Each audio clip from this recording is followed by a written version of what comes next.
Let's bring in Ibrahim Freyhath, Associate Professor of Conflict Resolution at the Doha Institute for Graduate Studies. Always a pleasure to have you with us. Thank you. On Al Jazeera, Mr. Freyhath. Most of those killed in Israeli strikes overnight, as we've been reporting, are women and children. October has been a particularly deadly month in Gaza with the siege that we've seen, Israeli siege in Northern Gaza, now a real escalation, the ground offensive. Why are we seeing an escalation in Israeli violence in Gaza? It has never been clear for the past year the real Israeli objectives of this operations in Gaza as it is now. Now we have seen that the people of Gaza are the target, not Hamas. And Blinken said yesterday that Israel took measures to improve the situation of the civilians in the past, but now it deteriorated. Why this is happening? It's very clear answer. Now the target of the Israeli government is not Hamas, but ethnic cleansing and displacement of the Palestinians in the northern part of Gaza, in Jabalia and in Beit Lahia in particular.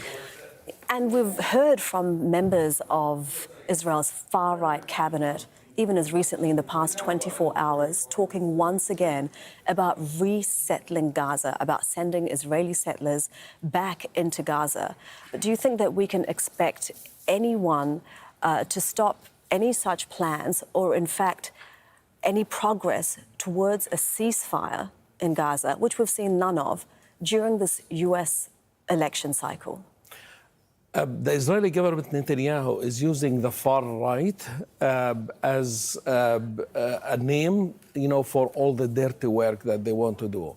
But these protests that happened in the past month in the northern part of Gaza by far right Israelis actually had participation from the Likud party, from the ruling party in Israel. So it's not just the far right.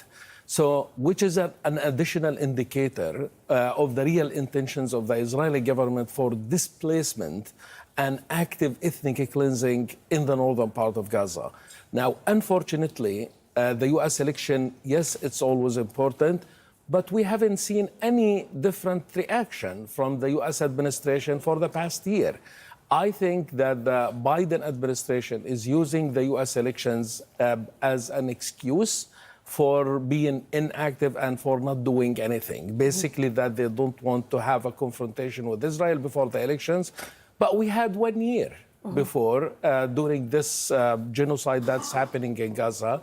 There hasn't been any different reaction from the Biden administration. Unfortunately, the U.S. administration continues to fund this genocide, sponsor it, arm it, and provide the financial and the diplomatic support it needs, irrespective of whether there is a U.S. election or not. So I don't really see that this is even relevant to the genocidal campaign that the Israeli government is conducting in the northern Gaza with the silence, complicity, and participation of the U.S. administration and other Western governments like the UK, France, and Germany. Yeah, it's a really good point that you're making, because what we've seen from the U.S. administration over the past year, yes, it's the year before the U.S. election, but it has been no different to what we've seen from the U.S. government for decades. So having said what you were saying, do countries need to stop looking to the U.S. to broker a ceasefire